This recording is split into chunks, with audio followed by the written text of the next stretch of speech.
Еліміздің тәуелсіздігіне міне 30 жыл толып жатыр. Осы 30 жыл ішінде Қазақстан Республикасы қандай жетістіктерге жеткені жайлы айтатын болсақ, бүгінгі күніміз жетпейді. Сондықтан дәл қазір еліміздің ата заңы туралы тақырып қозғайтын боламыз. Бізбен бірге болыңыздар.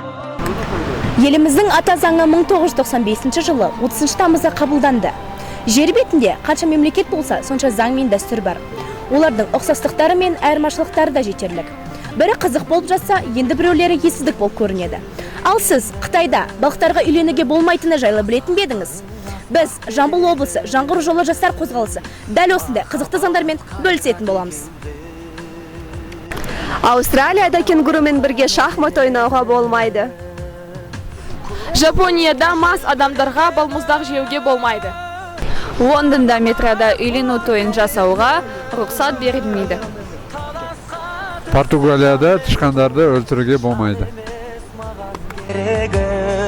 Көк тудың желбірегені